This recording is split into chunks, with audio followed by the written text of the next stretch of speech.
This is Bold TV.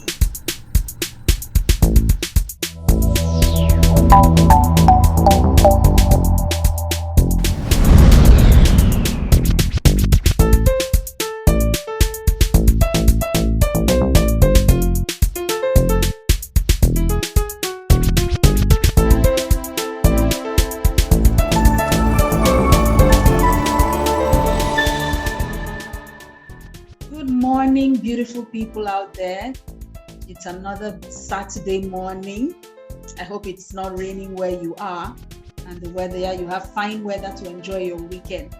Welcome to another episode of Bold TV for beautiful, outstanding ladies with disabilities, where we come to entertain you, to inform you, to educate you on issues pertaining to disabilities, specifically for women. So today we are here once again to bring another topic and discuss on another topic that is quite relevant, something that many people seem to overlook in the course of their daily activities and their life in general. Today we'll be talking about health checks. How well are you? When they ask you, how are you? The default answer is, I'm fine. I'm good. And you? But have you ever stopped to think how well you are? Are you as fine as you think you are? Are you as well as you think you are? So this is what we want to break down today. But before we go into that, I just, like to inform you that we are still looking out for partnerships. We are looking out for sponsorship to help enable us come your way weekly, every week, and to bring you all this interesting information.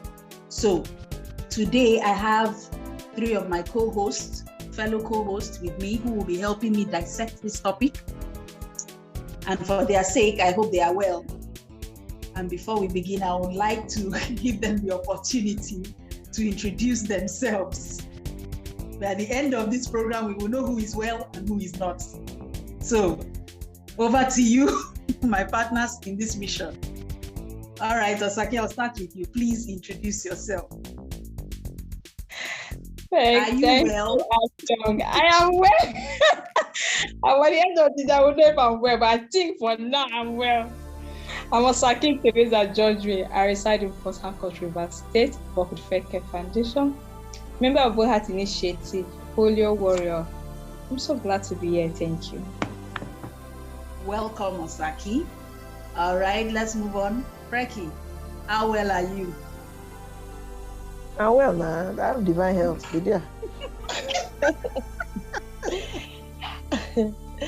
All right. Good morning, everybody. I hope you're having a well morning. Today is all about wellness. And my name is Freki Andresian, and I'm reaching you from Port Harcourt, formerly called the Garden City, now known as Flyover Area, in Rivers State. I'm the Executive Director of Fair Care Foundation, not the Executive Governor of Rivers State. I have spinal cord injuries. I use a wheelchair from it, and it's good to be here. The ED of Fair Care, member of Bold Hearts. Thank you. All right. It won't be a bad thing if you're the governor, Sha. All right, Tommy Sin. But it's not Rivers. It's not Rivers State. I'm not from Rivers State. I only live here. When you call a state Rivers, they are building you flyovers. You are still complaining. Now what for you? Did I complain? Meanwhile, I'm not editing videos. All your comments go enter inside. I did not complain.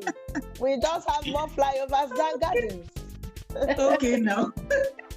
Good morning, everybody. Good morning, Nigerian. Good morning, women and girls with disabilities all over the world. My name is Oluwatomisin Adeyefa. I'm a visually impaired person. I'm based in Abeokuta in Ogun State, Southwest Nigeria. I'm a broadcast journalist, a sound engineer, a gender and disability rights advocate. Thank you so much for having me once again.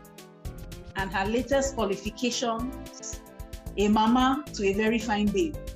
All right, Tomisin, it's good to have you here. Welcome. All right. Okay, so now let's dive into our topic. But before we do so, I am your host and anchor for today. My name is Afia Onyetum. I'm a medical lab scientist based in Uyo. I use a wheelchair from spinal cord injury. I'm a member of the elite group, Bold Hearts Initiative, and it's good to be here. So let's go on. Now it's time to put you on the hot seat. When last did you get a health check? Okay, so I will answer the question. So I haven't had a medical check in probably the last 2 years or so, maybe 1 to 2 years. So I haven't gone to the hospital for a medical check. But have I checked my vitals and all that? Yes, I have. So I hope that answers your question. Okay, all right. Okay, at least you try small. Osaki, when last have they see you in the hospital? Thank you very much. I can't even remember. I can't. The last 3-4 years though. I think I'm just fortunate. I've not even checked, but I would have checked recently, like almost a week ago. I would have gone because I had a dislocation in my bones, but somehow it was treated without going to the clinic.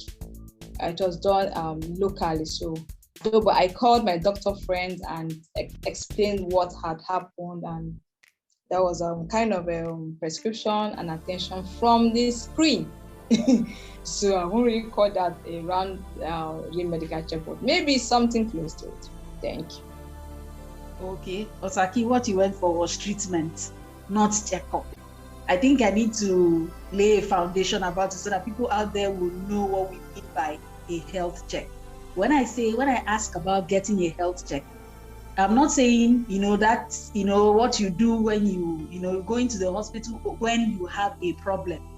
It means walking into the hospital when you are still healthy and there's no emergency.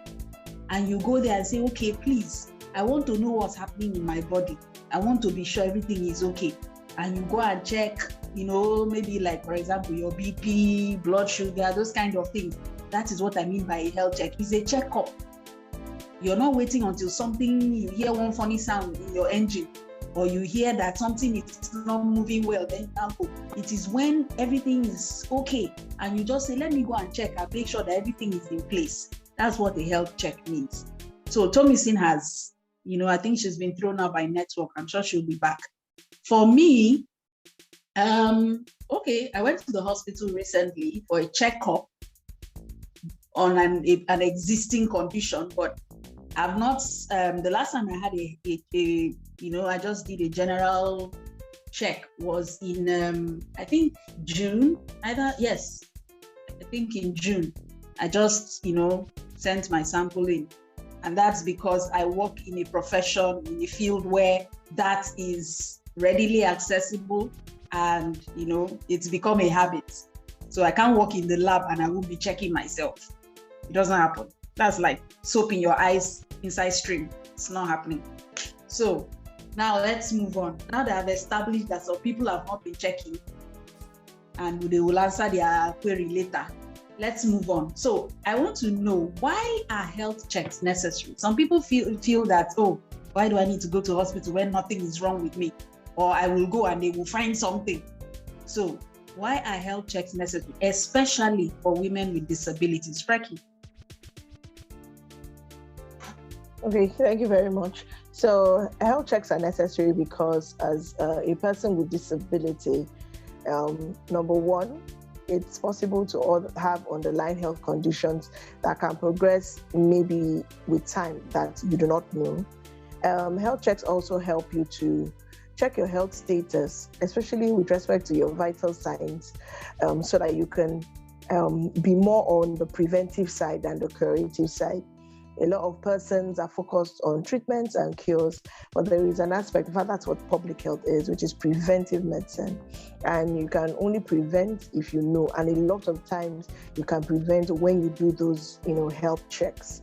So it is vital for maintained good state of health. it is also vital for catching any early signs or early warning signals of anything that may be coming as an underlying health condition attached to disability. It is true that persons with disabilities tend to be outwardly some of the most healthiest people. That's because of the resilience that we build. Our bodies tend to adapt. So little things, depending on the type of disability, little things may not phase us like that, because we've been through. But as one gets older, it's necessary to do health checks, to check the basic things and make sure that your body, you don't have any underlying condition that it's progressing without you knowing.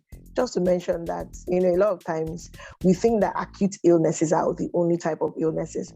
We forget that there's the issue of chronic illnesses, which are sustained for a long time and may not necessarily be paining you or hurting you, but are doing damage, quietly. Thank you. All right, thank you. When they say silent, when they know there are certain conditions that are called silent killers. They, sometimes by the time they now manifest, they've already done extensive damage in your body. So it's better to detect them early. It's better to detect them early and start, dealing with them than waiting until they manifest fully. Osaki, let's hear your input. Yeah, thank you very much. Okay, why is it necessary for women to do a routine health check?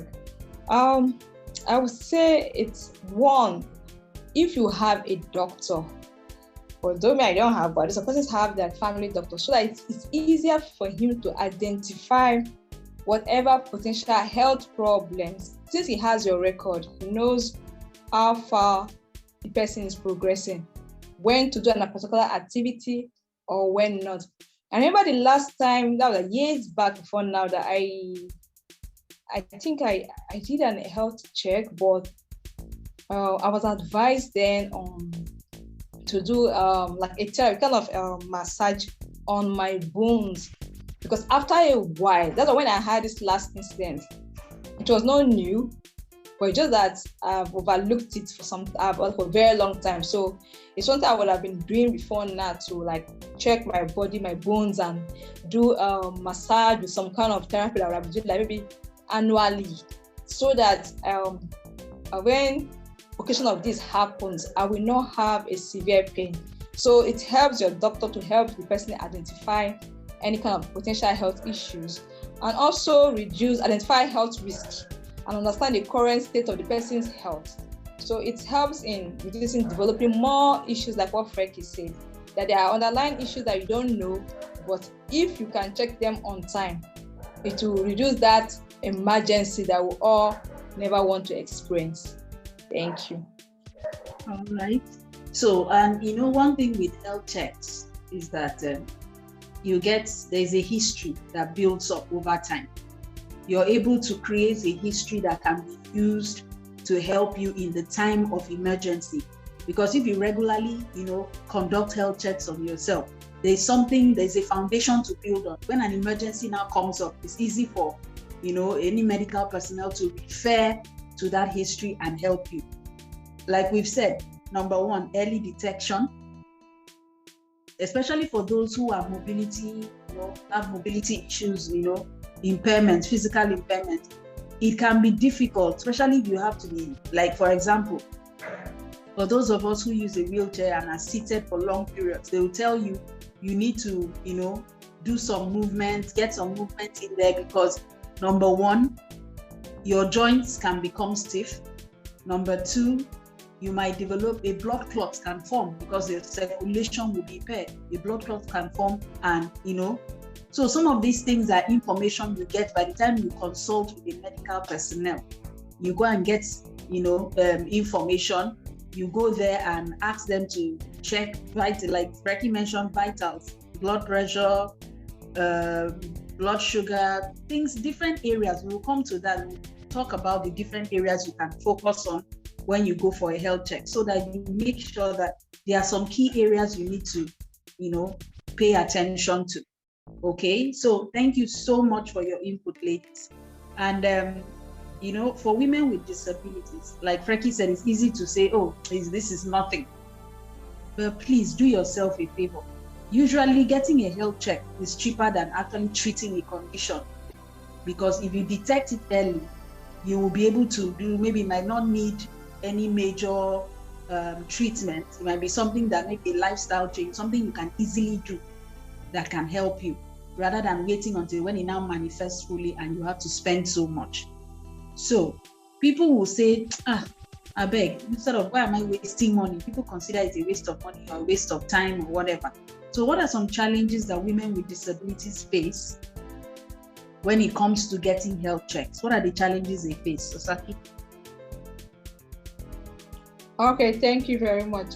One of the major, as in by major, is finance, because that's what people just get. If I go to the clinic now, they'll ask me if you're not registered, they say register, or they'll say this is an issue, this is the drugs you take, or what. So everything you're going to do concerning checkup or clinic, especially if it's not what they can give you a therapy you can do on your own. If sometimes to buy a drugs, money is the first thing everybody think about. That going to the hospital is money. Then the second one is accessibility. Though there are some, majority now have the ramp, but still yet the staircases are not easy to climb, especially when from the entrance doesn't have that ramp. The ramp is always there when maybe they have a story building, or the ramps are not really too accessible like that. It can be a sharp ramp or whatever. So if the place is not, even I've been in a hospital that even me, I couldn't even climb. Everything was upstairs. And I was wondering, why is a hospital? How manage? So accessibility is a key issue, and the finance of why women with disability have challenges of not doing the routine checkup. Okay, thank you. So finance and then accessibility. Tomisin, welcome back. Thank you. Tell us when last you got a health check, and then the question we're just addressing. What are the challenges that women with disabilities would face when it comes to getting a health check? So thank you very much. As you all know, I just had a baby, so I'm still under that routine medical checkup. I don't know, maybe if I'm done with all this childbearing, immunization and all of that, maybe I'll be back to those days where if you are not sick, you do not think of going to the hospital. But here am I followed through antenatal, and now I'm still going for postnatal checks. So because I felt it's important to do, especially when you look at my delivery and all of that. So last month, that's about 2 weeks ago, I was still at the hospital. I would say that one of the challenges we face as women and girls with disabilities, that leaders are going for checkups, apart from what Osaki has mentioned about finances, accessibility, ignorance is also another thing. Some of us feel that if we are not yet on our dying sick bed, we shouldn't go to the hospital, we shouldn't go for a check. We need to have the headache before we actually check our temperature. Some of us feel that, if I go, they will not attend to me very well. Now, you've not been there, but you just assume if I go, because I'm a person with a disability, they are likely not going to attend to me well. I'm likely not going to get that treatment that I really came from. So ignorance is another challenge that we face as a group of people when it comes to medical checkup. And another thing we also that poses a lot of challenge is, the kind of it's a form of accessibility on its own, but not about the accessibility of, it's not accessing staff. So for instance, if I'm a patient with hearing impaired, and I go there, would they be able to attend to me? If I'm a patient who has visual impairment, would I be attended to, considering my peculiarity? I remember one of those days while I was at the hospital, this nurse wanted to give me an injection.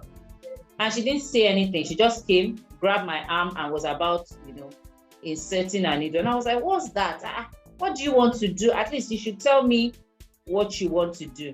So accessibility on the part of the staff is also a major challenge for persons with disabilities that may pose, that challenge in accessing checkups and medical attention. Thank you.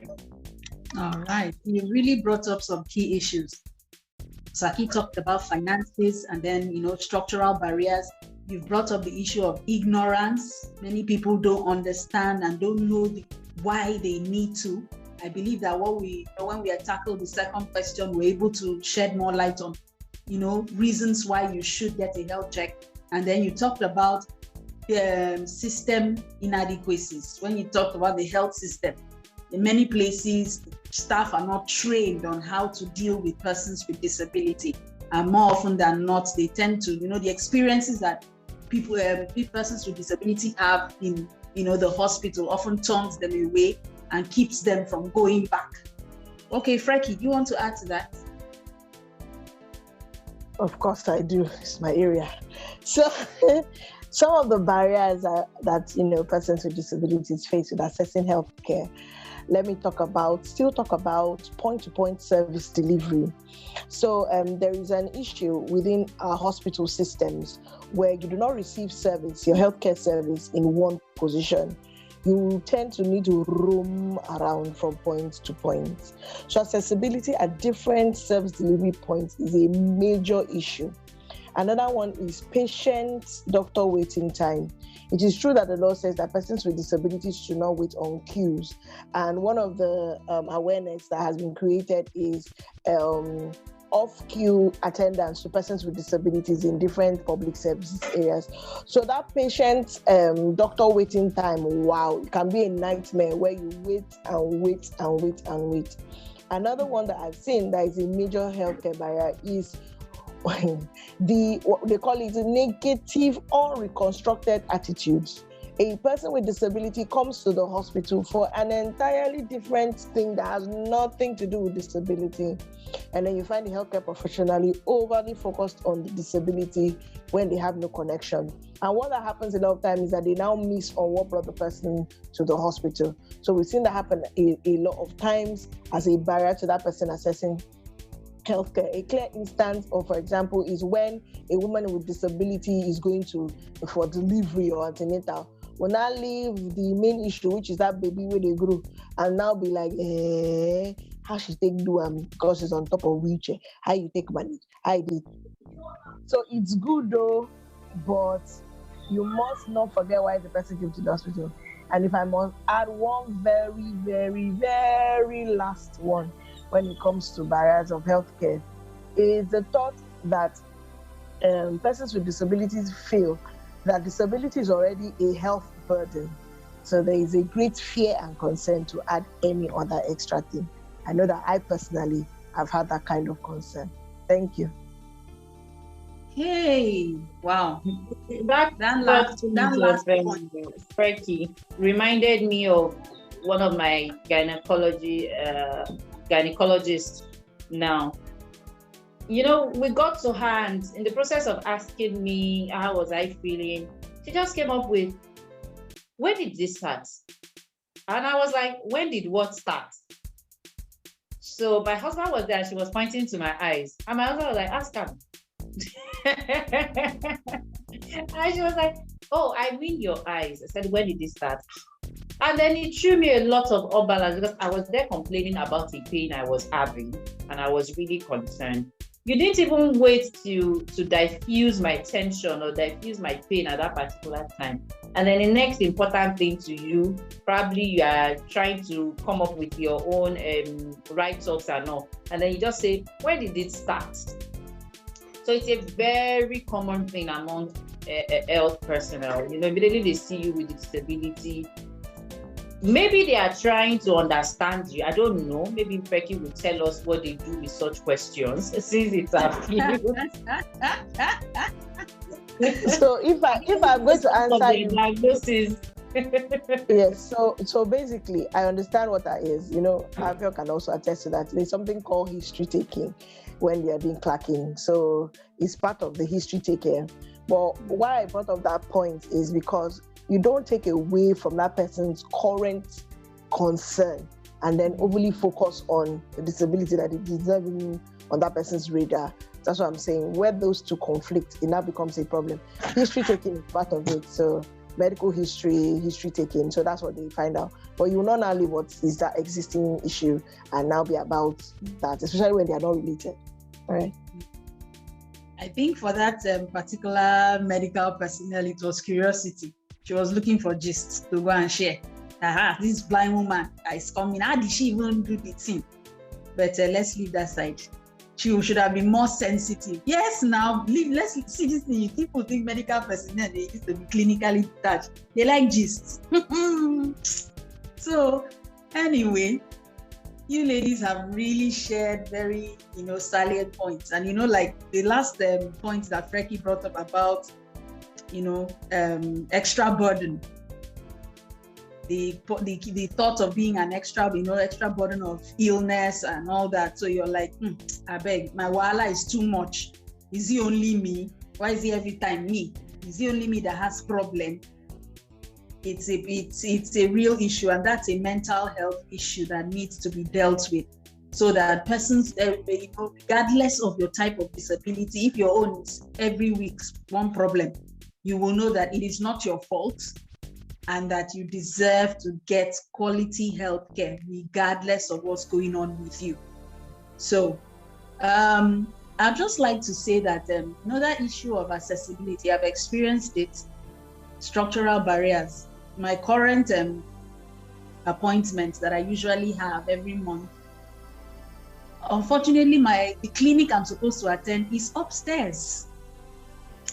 And I'll come and stay downstairs. And I will wait for doctor to come downstairs and come and look at me and then go back and write something and come back. So you can imagine, most times it takes a lot of time. It can be stressful. You wait and, some of these are some things that could have been dealt with. You erect buildings in this day and age and there are no ramps, no, forms of, accessibility. And yet you have patients. Many of the patients that come to that clinic cannot walk. Most of them are either elderly or they have one problem with their limbs and they can't walk. And yet you place the clinic upstairs and they are supposed to find their way there. Oh well, there's a long way to go in the health sector. The Nigerian health sector has a long way to go. So finally, before we let go of this topic, I'm just going to ask, how often should one get a health check? How often? I know we're not, not all of us are in the medical field, but, for those of us who are not, you can just hazard a guess. How often should one get a health check? Those of us in the field will let you know, what is ideal. How often should one get a health check? And key areas to focus on. So for Osaki and Tomise, you will just tell us how often you think you need a health check. Then Frecky and I will now tell people, the rest as people who are in the system. So Osaki, tell me, you would say once in 10 years. Hell, Osaki. Right. Oh, that is health people. Health personnel, thank you. You will help us. I think for me, annually, maybe once in 3 months or once in 4 months, 4 or 3 times in a year. Or Then, key notes, check your heart, your vitals, kidney, and the rest. No, don't worry about that side. We'll tell you people the key areas to focus on. It's like I will hold you. You see that once in 3 months and once in 4 months, I am holding you to it. I will check back and see how many times you have done. So, Missy, I hope you are still there. Please, how many times do you need to check? For you now, you don't even have a choice. You have to check whenever they say come. Okay, so for vitals, I mean your blood pressure, your temperature, and all those vital ones, I think as often as can be. If you can get the kit in your house, you do it every morning, 3 days, every week, every month. Especially if you are carrying a risk or something, and then you know that maybe you are on the plus size, or you are diabetic, or you have any ailment, or you are predisposed to an ailment as often as can be. However, for all the general body checks, Like, okay, you want to check your teeth, you want to check your kidney, your liver. I feel once or twice a year. Because of his expenses, so those checks are really expensive. Okay, Frankie, welcome back. Oh, we are talking about how often we should check. Please, thank God you're in Port Harcourt, Osaki. Osaki said once in 3 months and once in 4 months, 4 times a year. Please make sure. This one Osaki is meanwhile she did the last one 10 years ago. Now she's saying once in 3 months. I don't understand. You know, she's sounding like Nigerian politician now.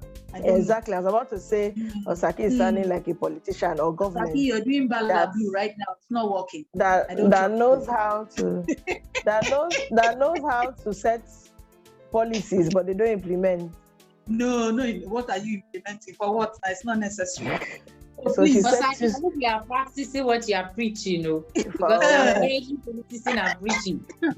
I'm coughing. I'm coughing right now.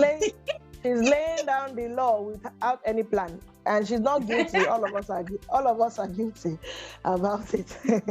Laying down the law. Okay, so Frankie, let's tell them how often you should get a health check annually, and then the key areas to focus on.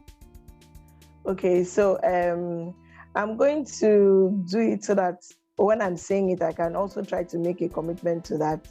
So I believe that once a year it's very okay to be able to get a full check for a person in the clinic. So once a year is fine, especially because of out-of-pocket expenditure. So depending on your kind of disability, you may want to do, especially in the hospital, all those microscopic tests. So you may want to do a urinalysis. So they take your urine, they take your feces, and they just check for a lot. They take your blood, and then they just check for many things like that. Just that full body stuff. Once a year is fine. Once in 2 years, depending on how far. Then for your vital signs, and it also depends on your age. So just to blow people's minds, you can actually download apps. Blood pressure app is available. If you have a smartphone, you can actually download it. It may not be overly accurate, but at least it can give you a pointer and tell you if you are pre-hypertensive or hypertensive or borderline and all of that, so that you can quickly walk it back. So basic stuff that you want to check more often would be your blood pressure. You want to also check your blood sugar. It's not every day. Just check it. If you have not done in a while, these are things you should now intentionally check. You want to check your cholesterol level as well. It's good to check it. And I think if you're able to do that, it's fine. So remember the full body work, and that's not even that extensive. I'm not talking about ECG where they even go and check hearts. Those ones are very expensive. I'm talking about where they use your fluids to check. So you can do that in the hospital once a year, once in 2 years, that's fine. Then for women, especially those above 40, the things you want to add would be the mammogram and then the pap smear. So you may want to also check those two things in addition to what you do.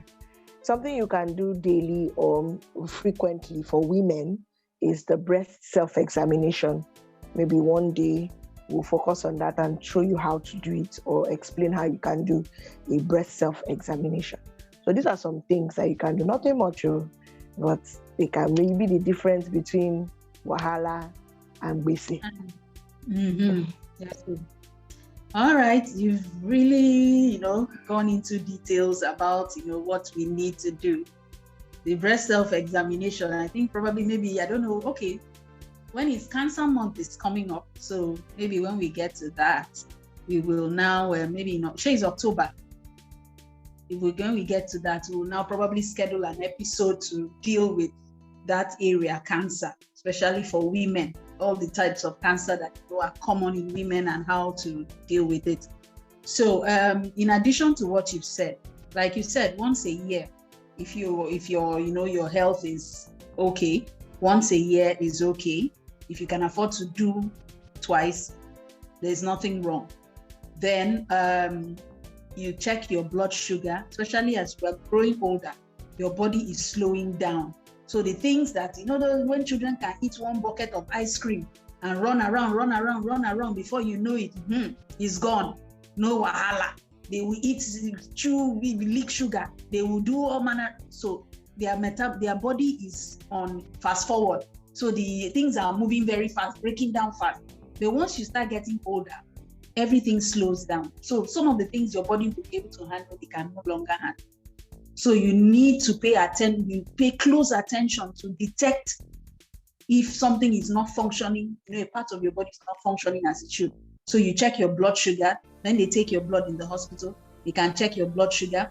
They check your kidneys, how they are functioning, your electrolyte. That's what we tell them, how your kidneys are doing. And there are some blood tests that can also detect what's going on with your heart.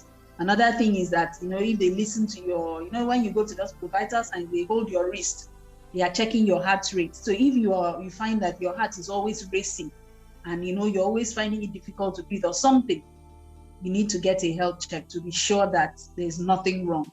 Another thing is that, when we talk about diabetes, some people, if you have a family member or more than one family member that has had diabetes over the years, the probability of you getting it or manifesting it is higher. So if you are now not eating well or taking better care of yourself, you will most likely end up with it, especially as an adult. So it's better for you to monitor your blood sugar, over time, check what you're eating, just have a healthy lifestyle.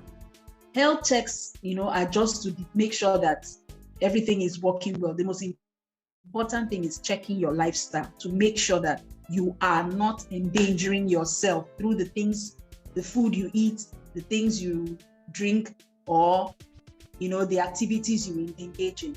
So I hope that, today we've been able to, and, she mentioned something about the blood pressure app. Apart from that, many of us live near a pharmacy or, one where they sell drugs.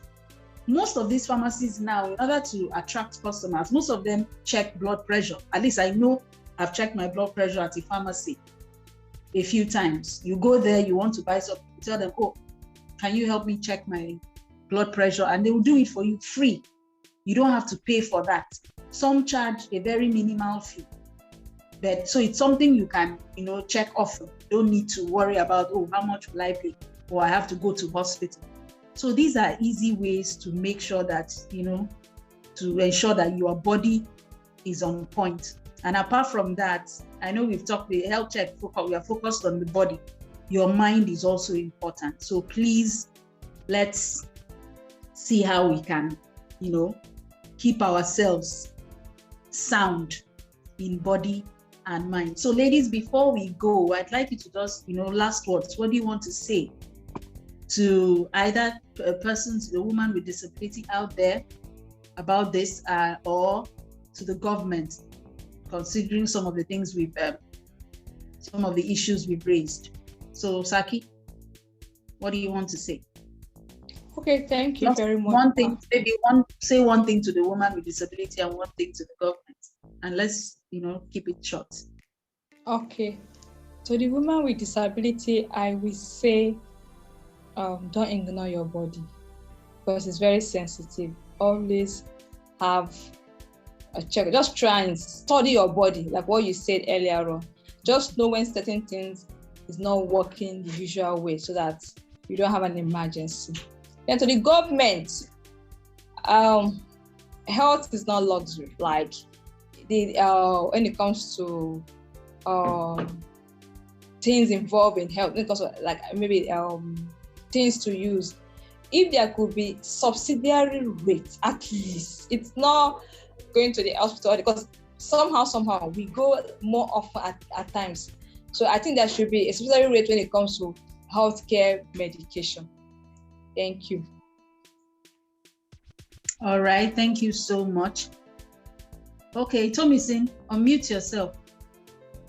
Okay, let's hear from you. Thank you very much. One word for women with disabilities out there, I would say that it's better to be safe than sorry. You might be looking at it from the angle of, oh, I'll spend money, but prevention, they say, is better and cheaper than cure. Let's take our health very seriously. take our postnatal checks. A lot of us, we ignore it because I don't born, you don't finish. This thing they go there, go do again. I almost did that too, but along the line, I found out that it was the right thing to do. It was quite useful for myself and my baby. So please take it seriously too. And to the government, I would say that it's good to have laws, but we just do not want to have those laws on paper.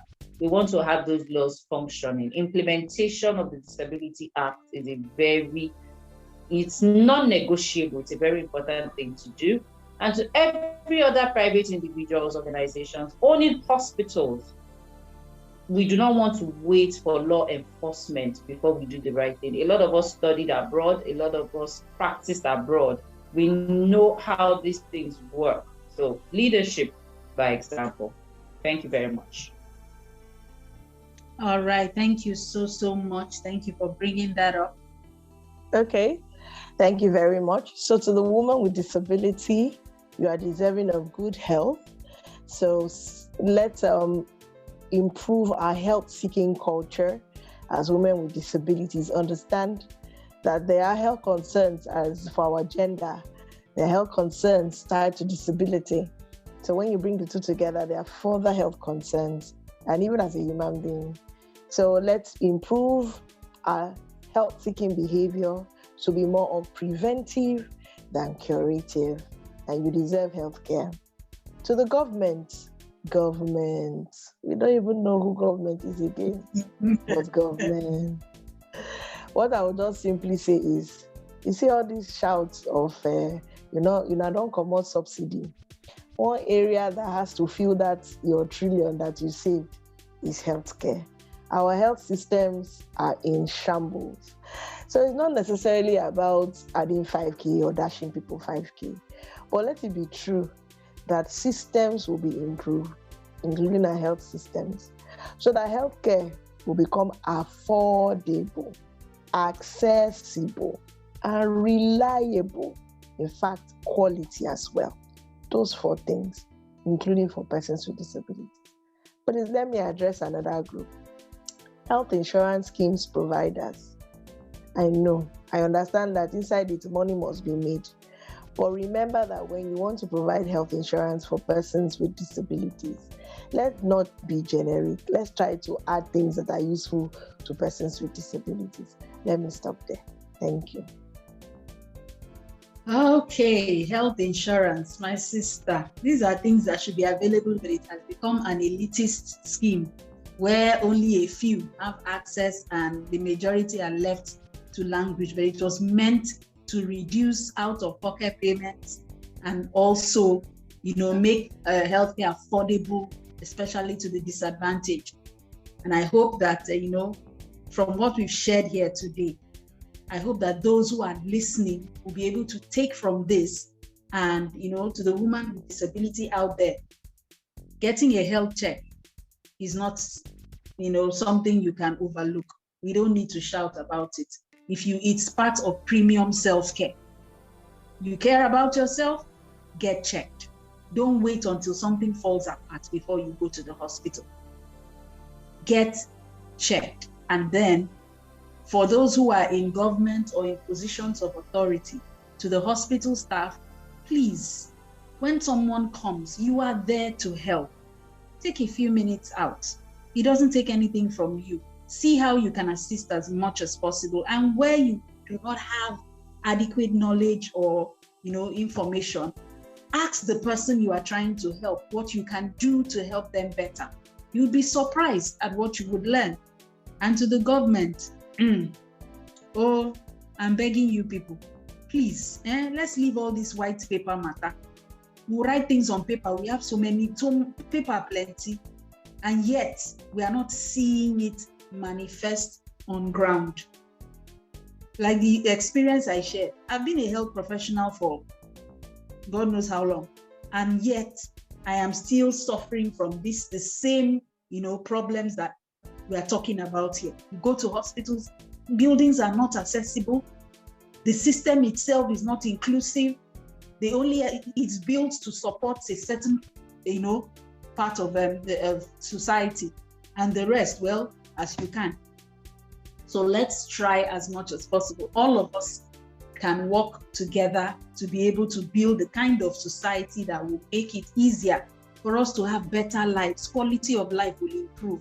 Ladies, thank you so much. Before we say bye-bye, let me just, say thank you to our online audience. They are the real MVPs. Every Saturday, they are there tuning in, listening to us, and and to those of you who are, actively sharing our videos on different platforms, thank you so much. God bless you plenty. Please continue the good work so that, many more people will get to hear this vital information. So, for those who are our future partners and sponsors, we are looking forward to waiting to hear from you. Thank you so much. You can reach us on Facebook, Bold Hearts Initiative. That's the group page. You can reach us check us on YouTube, Bold TV. All our videos are there. You can, watch to your hearts. Just binge on our videos and, enjoy yourself. You can reach us via our email. It will be scrolling on the screen. So thank you so much, ladies. Let's say our goodbyes, and then we will go and Goodbye. Enjoy our weekend. Bye. All right, bye people. See you next week Saturday, 10:30 a.m. Bye. Enjoy your weekend.